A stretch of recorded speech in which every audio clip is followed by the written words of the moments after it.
Prenez une grande inspiration, bien fort. Bonjour, je m'appelle Karine. Ce ne sont que quelques mots. Mais pour Karine, cette ancienne aide-soignante de 49 ans, réapprendre à parler va lui changer la vie. Super. En 1996, suite à un traumatisme du larynx, elle a perdu peu à peu l'usage de sa voix. Alors, faire vibrer ses cordes vocales comme aujourd'hui, Lundi, mardi, c'est un petit miracle médical. La greffe s'est déroulée début septembre. Au centre de l'attention de ces chirurgiens, un petit organe d'une dizaine de centimètres, le larynx. Dans l'après-midi, il a été prélevé sur une donneuse en mort cérébrale. Près de 8 heures pour dégager le larynx et tout le système qui le fait fonctionner. Le principe de ce type de prélèvement-là, c'est de repérer les gros éléments anatomiques, les grosses artères, et puis le réseau veineux également, car on a 2 nerfs importants à repérer de chaque côté, donc 2 à droite et 2 à gauche, qui vont nous permettre de redonner la fonction. Lors du prélèvement, les chirurgiens ont donc repéré une vingtaine de nerfs, veines et artères avant de les étiqueter méticuleusement.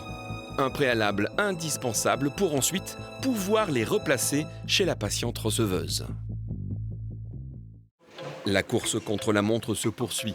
Tour à tour, les 10 chirurgiens vont se succéder par binôme pour accorder les artères à la carotide, les veines à la jugulaire et les nerfs entre eux, le tout en microchirurgie. Au fil de la nuit, chaque médecin va remplacer l'autre en fonction de la fatigue ou encore de sa spécialité. C'est exceptionnel dans tous les sens du terme, c'est exceptionnel parce que c'est quand même très rare, c'est parce que c'est très difficile de réussir à réunir autant de monde, autant de compétences, parce que les plannings de tout le monde sont occupés, tout le monde est overbooké. C'est assez prodigieux, quoi. L'idée de pouvoir greffer un larynx chez un patient qui n'a pas de larynx fonctionnel, c'est quelque chose de vraiment, voilà, que c'est, en tout cas avec cette technique-là, qui ne s'est jamais fait, quoi.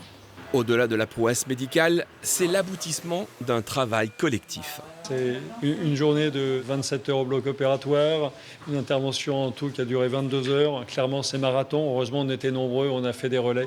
Sinon, on n'y serait pas arrivé. Donc, on a vraiment une équipe extraordinaire qui a fait un boulot extraordinaire. Au petit matin, l'opération est terminée. Les chirurgiens semblent optimistes. Le nouveau larynx devrait fonctionner.